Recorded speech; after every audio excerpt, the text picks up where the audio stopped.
إنما أمرت أن أعبد رب هذه البلدة الذي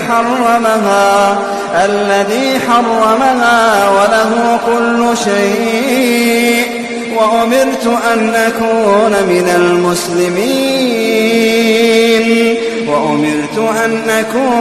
من المسلمين وأن أتلو القرآن، فمن اهتدى فإنما يهتدي لنفسه، ومن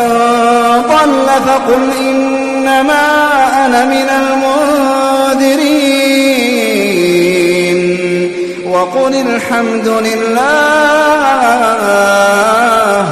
وقل الحمد لله سيريكم آياته فتعرفونها، وما ربك بغافل عنها